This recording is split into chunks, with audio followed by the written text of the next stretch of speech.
bisnisnya apa, kemudian bisnis modelnya apa, kemudian mungkin barangkali juga tujuan listing ini apa, dan mungkin nggak apa-apa sekalian yang pendandaan yang dibutuhkan berapa kira-kira dan dipergunakan untuk apa. Biar calon investor ini paham, mengetahui, sehingga sudah ancang-ancang nih, ya, wah ini mungkin bisnisnya cukup bagus sehingga mereka akan membeli saham yang nanti akan dikeluarkan oleh no limits ya, dengan Pak Mas Aksat ini sebagai CEO-nya untuk mendapatkan pendanaan. Nanti kita akan juga unggah ke YouTube, media sosial kita dan sebagainya untuk memperkenalkan perusahaannya Mas Aksat. Oke Mas Aksat, kami persilakan untuk secara brief gitu ya, memperkenalkan dengan jelas, singkat, apa sih no limit itu. Silakan Mas Aksat. Oke, Mas Andi, terima kasih banyak. Ada Mas Wahyu juga saya nih, tahun 90. Kebetulan background-nya memang di teknik ya. Jadi memang kenapa bikin teknologi company, karena S1 S2 saya di ITB, kemudian S3 saya di UI, ngambil marketing. Dan memang kita sudah bikin no limit itu ya, dalam bahasa teknisnya crawling, kita masukin ke algoritma, dan kita jadikan dalam bentuk dashboard dan nanti reporting. Mungkin biar lebih kebayang, nanti ada contoh-contohnya gitu ya. Berikutnya. Nah, ini beberapa klien yang sudah bareng kita gitu ya.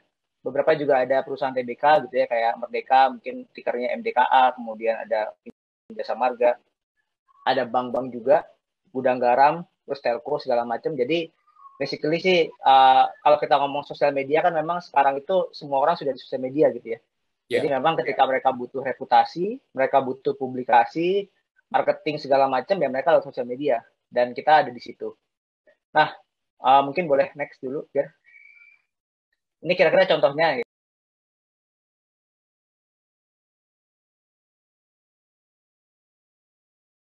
Jadi kita bisa ngelihat sentimennya. Tadi kalau kita ngomong dashboard, kita bisa lihat nih, kalau di Lombok itu apa sih yang diomongin orang gitu ya, positif negatif seperti apa. Kalau hijau berarti merah, hijau berarti positif, merah berarti negatif. Dan kita bisa lihat nih, apakah makanannya positif, apakah keamanannya positif, akses segala macam, sehingga ini dashboard real time, sehingga mungkin para pemangku kebijakan gitu ya, bisa dari kementerian, bisa dari Pemda, bisa dari mungkin yang bertanggung jawab di pariwisata tersebut, mereka bisa melihat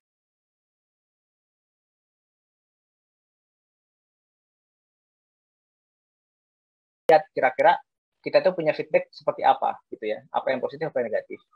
Next lagi, biar. Nah, ini juga kalau kita ngomong secara provinsi gitu ya, kita lihat Jakarta Command Center, mungkin gampangnya Pak Gubernur tinggal lihat ini di pagi hari, dia bisa lihat nih, mana yang hijau, hijau itu berarti positif, mana yang merah gitu ya. Kalau merah kenapa? Apakah mungkin kurang bersih, atau memang ada jalan rusak, atau ada mungkin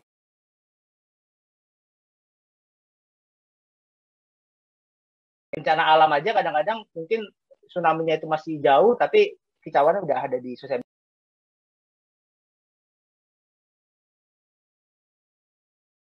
media gitu ya. Jadi memang kalau kita bilang sekarang sosial media itu udah the real the big deal lah ya. Jadi kalau kita nggak ngomong sosial media maka jadi masalah. Next, ini beberapa case tadi, mungkin agak singkat aja. Ini beberapa contoh-contohnya. Kalau kita ngomong tadi ke klien-klien kita, pertama buat listen public opinion. Jadi ketika mereka launching produk gitu ya, pasti mereka mau tahu nih, apakah suka atau enggak, apakah mahal atau enggak. Kayak gampangnya mungkin kalau di Santara ada yang listing gitu ya, kita bisa juga listing public opinion. Kira-kira orangnya happy nggak ya dengan si perusahaan ini gitu ya. Yang kedua, kita bisa juga track kompetitor strategi, kita lihat di dia seperti apa gitu ya, apa yang bagus, apa yang nggak bagus, kita coba pelajari. Kemudian isu tracking, pasti kita juga lihat isu-isunya seperti apa. Maka tadi mungkin kalau dilihat ada beberapa perusahaan TBK yang pakai kita juga, karena mereka kan sangat concern ya, itu jangan sampai isunya makin gede, sahamnya makin turun, mereka nggak tahu ada apa. Terus otomatis pasti marketing media itu penting, dan terakhir adalah customer behavior. Next, ini beberapa contoh ya, mungkin agak cepat aja. E-commerce ini kalau kita coba breakdown gitu ya, secara umum harga, produk, dan payment itu masih relatif positif gitu ya.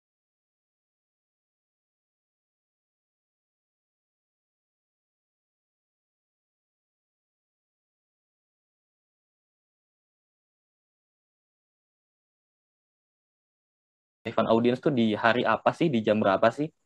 Nah, ini biasanya jadi benchmark juga untuk strategi ke depannya.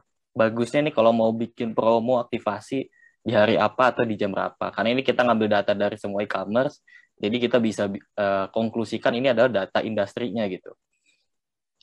Ini salah satunya. Mungkin kalau saya coba pindah ke yang lain, kalau tadi konten, kita sekarang coba agak fokus ke conversation. Conversation itu jadi kayak tadi ya, feedback dari masyarakat seperti apa sih. Dan untuk mengenal siapa aja sih yang ngomongin, misalnya kayak gitu. Dan memang di e-commerce cukup banyak perbincangannya, ada sampai 4.200.000 yang membicarakan, dan unique usernya itu 400.000. Iya.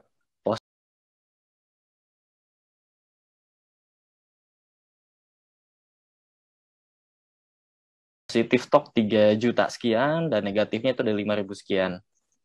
Dan kalau saya geser ke bawah, ini ada beberapa metrik. Mungkin saya coba highlight di sini. Dan juga ekonomi.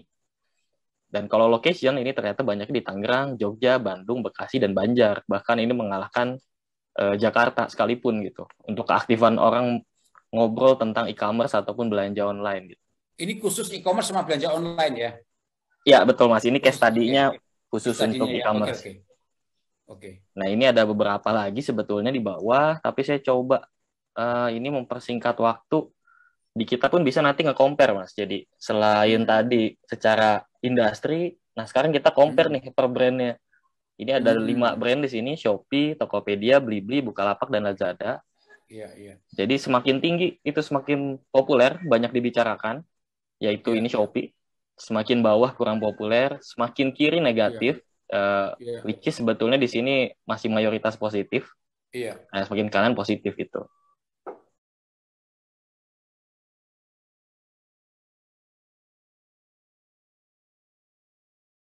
Big data itu the new gold gitu, atau the new oil gitu ya. Dan ini saya pikir semacam apa? Semacam engine untuk data teknologi gitu ya, untuk supaya memberikan insight kepada siapapun stakeholders gitu ya, untuk bisa mendesain atau meredesain strateginya untuk mendapatkan apa yang diinginkan. Kira-kira begitu Mas Aksat ya? Kurang lebih. Ya, betul sekali Mas Andi. Jadi memang data itu is a new big thing ya, new goal tadi benar ya. Iya. Terus ada berapa perusahaan yang seperti ini di Indonesia? Saya tahu di beberapa luar negeri ada beberapa dan mulai mau masuk itu. Tapi Anda ini orang apa? Di Indonesia, orang Indonesia ada berapa perusahaan seperti ini? Oke, jadi sebenarnya kalau misalnya kita bilang perusahaannya, memang kita bukan salah satunya Mas. Jadi memang kalau kita bilang ada yang baru masuk di sini, ada juga yang sudah lama, kita bilang sudah lama dan masih bertahan. Ada juga yang sudah lama tapi udah mati juga gitu ya. Jadi memang ini beragam-ragam. Tapi mungkin masih di bawah 10 lah kira-kira pemainnya Mas. Di bawah 10 ya? Ya. Terus yang membedakan Anda dengan yang 9 yang lain apa kira-kira? Waduh, ini menarik pertanyaannya. Jadi kalau kita kan memang tadi kan ada background teknologi ya. Jadi kalau kita ngomong big data itu kita sangat concern teknologi. Jadi kalau misalnya di platform kita gitu ya, itu kita bisa crawling hingga jutaan data per jam. Jutaan data per jam kita crawling Mas. Dan kita mungkin perharinya ratusan giga lah ya kita ambil storage kita. Nah, berbeda dengan platform lainnya, itu mereka membatasi jumlah string. Biasanya mungkin mereka per bulan hanya 10.000, hanya 100.000. Karena tadi, tidak semua platform mampu untuk mengolah data yang benar jutaan data tadi, Mas. Iya. Gitu. Ya. Nah, Anda ini kok bisa memiliki kemampuan seperti itu karena engine di back-end-nya atau karena arsitektur yang Anda bangun sendiri? Oke. Jadi memang kita kebetulan saya sama CTO saya, founder No Limit. Kalau saya fokusnya di AI, Mas, S2-nya. NLP saya di AI. Kita bisa mengenali dari kata itu menjadi tadi enrichment ya, positif, negatif, netral. Kalau satu lagi itu Hari, CTO saya itu dia memang S2-nya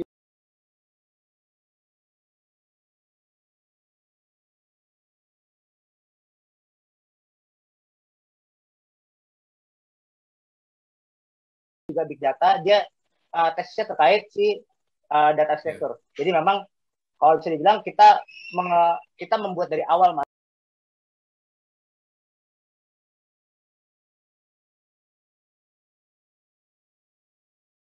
kita Mas. Jadi kalau tadi yang Mas lihat itu udah versi 4 gitu ya. Jadi mungkin kita 2 tahun sekali kita rombak lagi semua stepnya, kita review lagi mana yang relevan, mana yang nggak relevan, kita bikin dari awal lagi. Itu selalu kita lakuin. Jadi mempertahankan relevansi tadi Mas. Iya. Bisa customize nggak?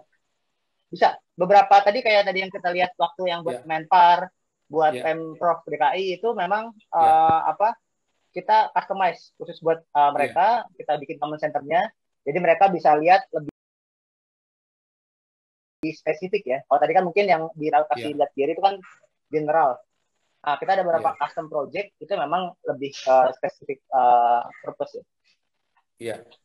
Oke. Ini tadi didirikan tahun 2011 ya, kira-kira ya? Iya, 2010 Mas. Oh, 2010 ya. Oke. Itu bisnis modelnya bagaimana? Jadi ada orang datang minta data atau Anda punya semacam apa ya, kayak survei yang sudah standar terus dijual atau bagaimana? Oke, jadi kita sifatnya adalah subscription, Mas. Jadi tadi kan ada platformnya, dashboard. Jadi gampangnya klien itu nggak perlu lagi ngisi apapun. Mereka tinggal masuk, login. Nah, nanti mereka tinggal pilih keywordnya. Misalnya Mas Andi mau Santara gitu ya. Masukin tuh di sana Santara, sama mungkin komputernya Santara. Nanti bisa kelihatan tuh omongannya gimana, positif atau negatif. Kalau positif kenapa, kalau negatif kenapa, itu bisa kelihatan. Jadi kita gampangnya kita deal sekarang, besok udah ada dashboardnya Mas, gitu. Oh, jadi pembayarannya misalnya saya masuk nih ke No Limit ya, ke website atau ke aplikasinya, kemudian saya tinggal sign up gitu ya untuk subscription, kemudian pembayarannya dipotong pakai kartu kredit atau apa? Pembayarannya bagaimana? Oke, pembayarannya bisa pakai itu Mas, betul. Tapi memang kan kalau kita itu kita coba sebut angka ya, kita biasanya per klien itu antara 10 sampai 30 juta per bulan. Per bulan. Nah, betul. Jadi memang biasanya beberapa klien kita tadi yang kita sebutin di depan tadi itu memang mereka pakai invoicing biasa Mas.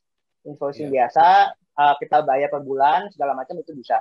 Tapi beberapa klien kita juga ada yang memang tadi bisa pakai payment gateway. Kita udah ada payment gateway juga, mereka bisa bayar pakai GoPay, OVO, kartu kredit segala macam itu bisa. Gitu. Berarti individual bisa? Bisa. Beberapa kita ada individual juga. Individual berapa per bulan subscription fee? Oke, jadi kita sebenarnya kan bayarnya per akun atau per keyword ya Mas ya. Jadi semakin banyak keyword yang ditanam, semakin mahal juga. Nah, sebenarnya kita mulai dari 250.000 juga bisa gitu.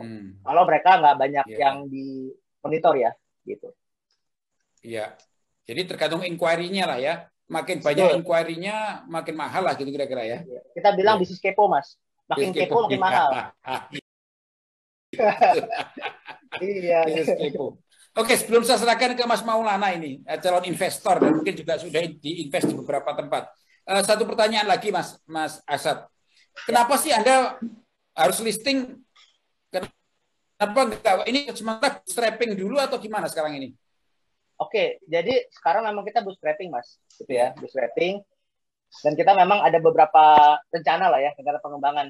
Pertama dari sisi pengembangan pasar.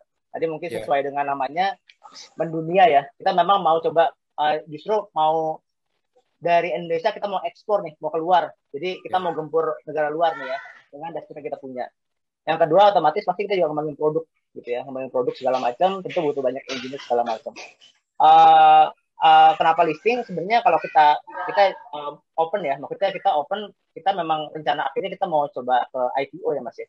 Nah, dengan adanya Santara ini kita memang bisa dibilang dicobalah bagaimana kalau kita dengan dengan investor yang lebih beragam, memenuhi public expectation seperti apa, termasuk nanti mungkin dari sisi pembenahan internal kita, governance kita segala macam, sehingga memang kita lebih lebih auditable lah. Ya. Berapa yang dibutuhkan Mas untuk pendanaan? Sebenarnya memang kita ada beberapa kalkulasi tapi memang belum final Mas. Nanti mungkin nggak enak kalau kita sebut sekarang. Nanti gitu ya, masih rahasia, masih dikalkulasi lah kira-kira begitu ya. Ya, Mas Maulana, silakan Mas. Kalau ada pertanyaan nih, kalau kepada Mas Askat, silakan.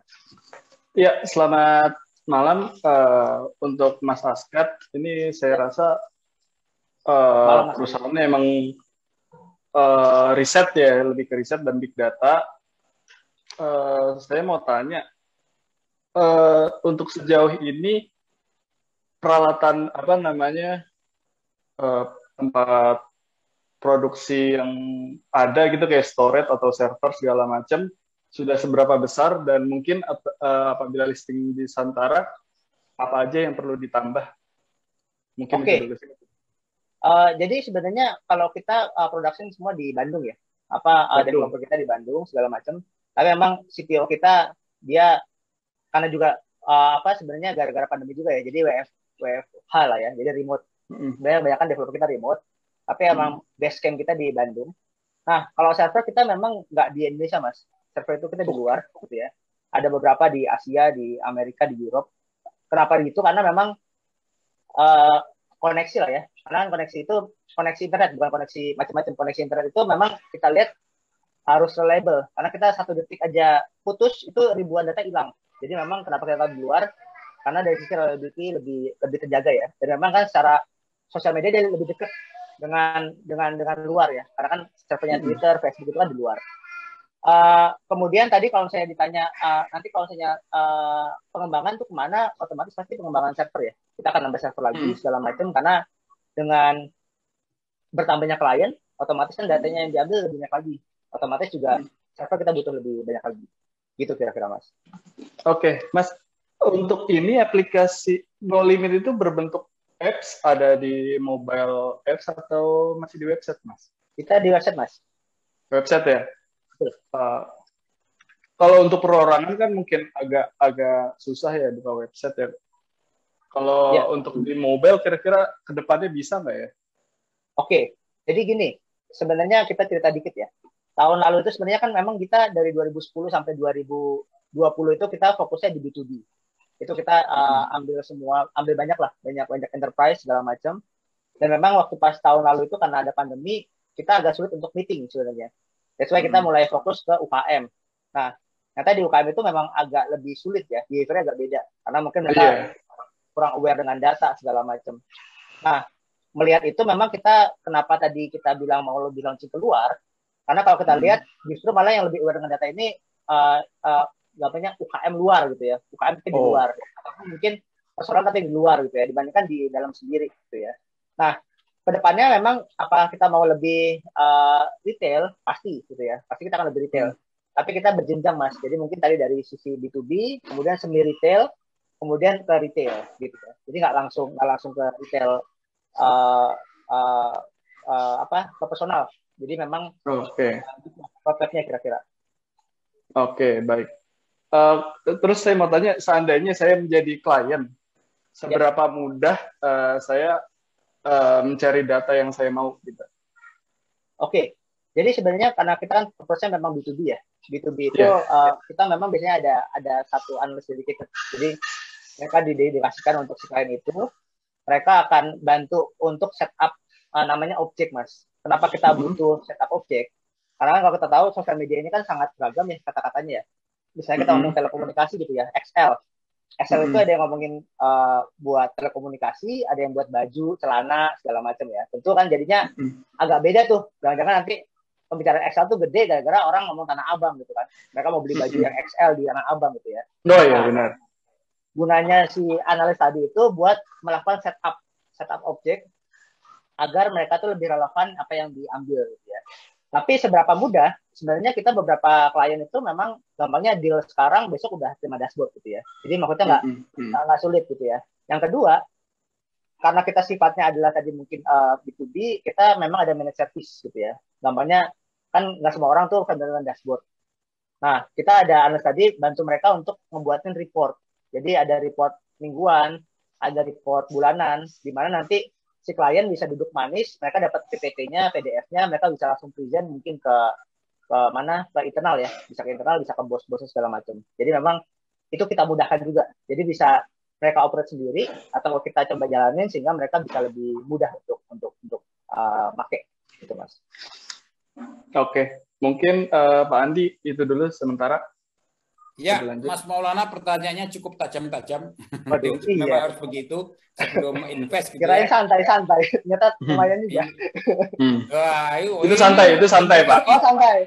Nanti belum yang ini investor ya. kita ini bukan nggak kaleng-kaleng Mas. Ini orang-orang yang memang sudah dilatih dan memiliki insting invest luar biasa gitu ya. Kritis ya jadi seru nih. Iya, Mas Aksat ini menarik ya. Ini kita bicara masa depan ya. Kita tahu bahwa masa depan itu adalah tadi disebutkan artificial intelligence, kemudian ada robotik, processing automation gitu. Nah ini bagaimana data ini akan semakin penting atau semakin komoditi sehingga orang dengan mudah akan mendapatkan tanpa harus subscribe gitu. Gimana? Oke, jadi sebenarnya begini Mas Andi, kalau kita ngomong data, sebenarnya kayak tadi misalnya kita ngomong vaksin itu nggak perlu beli ke kita juga, mereka bisa setting sendiri. Jadi mereka bisa tinggal ke Twitter, mereka coba cek, mereka ke Facebook, mereka bisa cek. Tapi kan kalau ngitunginnya manual kan capek juga, Mas. Iya. Jadi kita tools buat ngitungin sebenarnya. Jadi kalau datanya sebenarnya udah tersedia dengan gratis. Memang kita itu membuat tools itu untuk mengumpulkan, kemudian menganalisa, dan mempresent supaya lebih punya insight. Jadi memang itu yang posisi kita ya. Kalau datanya sendiri itu sudah gratis. Jadi kita nggak perlu jual data. Nah, kedepannya tentu kalau kita ngomong data-data ini bisa kita combine dengan apapun gitu ya.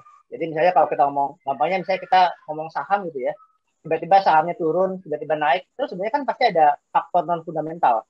Misalnya bukan cuma sekedar keuangannya untung atau enggak gitu ya, tapi mungkin ada sentimen positif dari pasar, sentimen negatif dari pasar. Nah itu yang coba kita capture, bahwa ada angka-angka yang di luar fundamental nih, yang kita mesti perhitungkan juga. Nah itu positional leverage gitu. Ya, seberapa akurat Mas data-data atau informasi yang disajikan itu? Seberapa akurat? Jadi sebenarnya kalau tadi kan memang karena ini kan tesis ya. Tesis memang kita dituntut untuk akademik tested ya. Jadi memang sudah dites secara akademik itu kita 86% akurasi kita, Mas. Nah, 86%. Betul.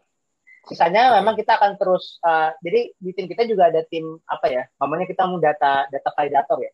Dimana dia akan lakukan terus enrichment sehingga nanti datanya tadi dibagi ke mesin, Mas. Jadi namanya machine learning ya. Jadi dia akan belajar lagi si mesinnya. Nah, sehingga datanya bisa lebih dari 86%. Jadi tapi secara baseline 86, tapi dia akan terus belajar. Mungkin sekarang di angka 90, 95 segala macam. Iya, oke. Jadi udah mulai meningkat ya akurasi yang dilakukan ya. Kira-kira listing kapan, Mas? Kurang lebih? Kita coba lihat momentumnya, Mas ya. Mungkin bisa di Q4 atau mungkin di awal tahun depan ya. Coba kita lihat. Kurang lebih gitu ya. Q4 atau awal tahun depan. Nanti butuh ujangan dari Mas Andi juga nih. Oh iya ya. Kira-kira yang pas gimana? Ya, Mas Maulana ada tambahan pertanyaan, Mas? Oke, untuk yang teknis lagi sih, misalnya no limit sudah dipercaya nih. Apakah mungkin tadi kan ada sekitar 10 perusahaan yang sejenis ya? Ya. Kira-kira data yang dihasilkan itu dari 9 yang lain itu kira-kira relatif sama atau gimana ya? Kalau dari hasilnya? Jadi kalau data pasti sama, Mas. Data itu pasti sama. Karena kan kita source-nya sama ya. Di Twitter, di Facebook, di Instagram itu pasti sama. Nah, bedanya adalah cara mereka ngambil datanya, gitu ya. Kalau kita dengan engine kita bisa ngambil data banyak nih. Gampangnya gini. Ada yang ngambil pakai pancingan, ada yang pakai jala gitu ya. Nah, kita tuh udah gede banget. Jadi kita jutaan data pun kita capture, kita ambil gitu ya. Kemudian perahu ini kan ada yang perahu kecil, ada perahu gede gitu ya. Nah, kita perahunya udah gede banget gitu ya. Udah jutaan data kita ambil, kita nggak ada masalah gitu ya. Itu yang pertama. Jadi dari sisi ngambil datanya itu kita punya engine yang lebih oke. Kemudian kalau misalnya tadi secara analisa ya. Jadi kan kalau tadi ngambilnya, kemudian kedua analisanya tadi ya. Tadi engine-nya kita sudah belajar mungkin belasan tahun ya. Jadi kalau belasan tahun tuh udah sekarang mungkin udah SMP kali ya. Jadi udah agak pinter lah si mesinnya gitu ya. Udah nggak anak SD lagi gitu. Jadi udah ya lumayan lah bisa ngomong gitu ya. Bisa udah mulai kritis gitu. Oke, selanjutnya sih intinya aja sih ya, keuntungan selama ini gimana atau prospeknya selama ini gimana?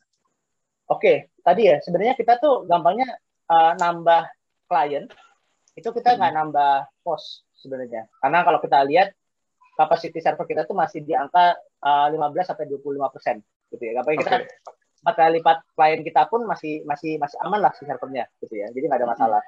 Kenapa kita nambah server? Kalau kita keluar, karena kalau keluar pasti otomatis tambah banyak lagi nih. Betul. Tapi dari sisi pengembangan segala macam, sebenarnya tim development kita lamanya nambah klien nggak nambah orang. Jadi secara cost dia relatif lebih flat ya. Kemudian kalau kita ngomong margin, itu kita di angka 30-40% lah, gitu ya. Jadi ya lumayan. Oke, mantap. Oke, itu aja. Itu aja Mas Maulana. Oke. Ya. Satu lagi Mas, sebelum kita tutup acara ini, berarti Anda ini mau bekerja sama atau membeli data center untuk untuk servernya gitu, atau membangun sendiri? Kita pakai yang udah ada Mas. Kalau kita bangun sendiri terlalu costly ya. Yeah. Dan memang itu kan expertise yang beda lagi. Jadi memang kita pakai yang udah ada. Oke. Yang sudah ada sekarang ini ya. Betul. Oke. Tapi kemudian paling terakhir nih pertanyaan. Saat ini bootstrapper-nya ada berapa? Apakah ada orang asing sudah ada di situ atau gimana? Atau hanya orang Indonesia aja? Bootstrapping kebetulan memang hanya kita. Maksudnya kan memang dulu bikinnya waktu pas masih kuliah ya Mas. Lulus S1, kita masuk S2. Okay. Jadi basically memang tidak ada permodalan sama sekali dari awal, masih nol, benar-benar nol. Jadi nggak ada orang asing sama sekali, cuman ya founder aja. Founder aja ya, oke. Dan memang sekarang kita sudah hidup dari revenue kita, gitu ya. Kita udah profit segala macam tanpa adanya modal, modal. Oke, tapi sudah berbentuk PT sekarang ya Mas? Oh sudah Mas. Karena kalau kita tadi keputusan TBK nggak mungkin kita nggak PT Mas. Ya. Bahkan betul. Pajak segala macam kita udah rapi kok. Iya, oke, very good. Mas Aksad, di akhir sesi silakan mungkin ada pesan-pesan atau mungkin sedikit expose gitu ya kepada teman-teman bagaimana tentang No Limit ini, silakan. Oke. Jadi sebenarnya kalau kita lihat memang bisnis data ini bisnis masa depan ya. Karena kan kalau kita ngomong data ini masih early stage sekali di Indonesia apalagi ya. Bahkan kemarin kalau kita ngomong data privacy, data protection, itu kita masih awam banget ya. Bahkan di tingkat kementerian pun ada yang mungkin bocor segala macam. Sehingga kalau kita ngomong sekarang data itu masih di early stage. Nah, kita memulai sekarang itu langkah yang tepat gitu ya. Sehingga ketika nanti data itu sudah mulai mature, itu akhirnya kita sudah di bisnis yang lebih mature. Nah, kalau saya sendiri melihat bahwa tidak akan rugi sih sebenarnya berinvest di perusahaan data ya. Karena pertama data itu bisa digunakan oleh apapun gitu ya. Dan memang sekarang itu setiap perusahaan itu butuh data. Karena kalau enggak mereka tidak akan belajar dan berkembang. Itu kira-kira Mas Andi. Iya, baik Mas Aksad, Mas Maulana, Mas Wahyudi Maulana, terima kasih banyak atas kehadirannya malam ini. Ini menarik dan memang betul sekali ini ke depan ini kita membutuhkan informasi dan data. Bukan hanya itu tapi membutuhkan insight, dan itu dibutuhkan analis-analis yang brilian yang paham tentang artificial intelligence, paham tentang processing dan sebagainya, sehingga benar-benar data itu bisa disajikan dalam bentuk dan menjadi emas buat bagi para pengolahnya gitu ya. Oke, terima kasih teman-teman semua, ini cukup menarik. Nanti sampai ketemu di listing Mas Aksad, mudah-mudahan lancar. Terima kasih Mas Maulana atas pertanyaan. Sama-sama. Dan terima kasih. Assalamualaikum warahmatullahi wabarakatuh. Selamat malam.